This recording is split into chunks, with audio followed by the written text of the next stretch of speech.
I think we had a really strong cast, and it was a lot of fun most of the time directing. We decided to do all our casting ourselves. We didn't have a casting director. Who's gonna see the tape? Okay. Yeah. He was the middleman between us and... And she went somewhere with him? Yeah. Yeah, a lot of our actors were in a position where they had known each other previously from other jobs. They'd all worked together before.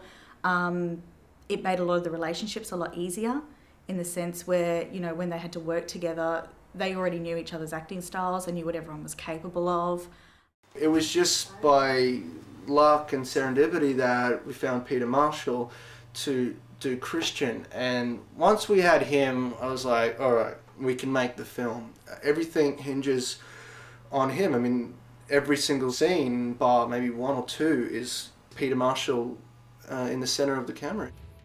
At least 3 or 4, you know, pretty serious roles in our film where we had one choice from the people that we found, and there was just nobody else close. There was like one choice, and that was it. Actually, that was the same with our lead, Caroline, and if we didn't have her, you know, it would be a different movie. There were a few guys where I really don't feel like I even needed to turn up.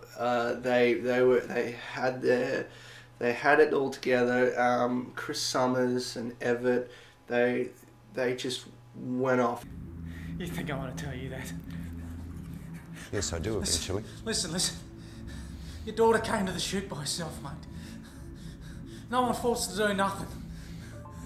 I love the fact that even in rehearsals or auditions, Steve would, you know, we'd have 2 actors rehearsing together, and he wouldn't sit there and tell them exactly what they needed to do. He'd take them aside, he'd have little conversations with them, and you know, that he and the actors had these fantastic rapports because of these little private conversations that they had together. And I don't know, it was a really lovely process in watching him deal with the actors on this. Some directors are so specific about what they want that you don't feel you've got any freedom to actually let go. And during the filming of The Horseman, Steve would give you a guideline, and then whatever took your fancy in the heat of the moment, Steve would let you do. And whether that was right or wrong, you felt you had that freedom.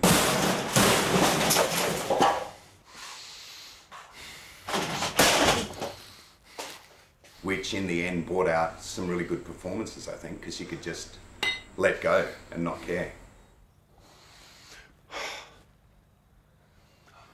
I want to know who else did it.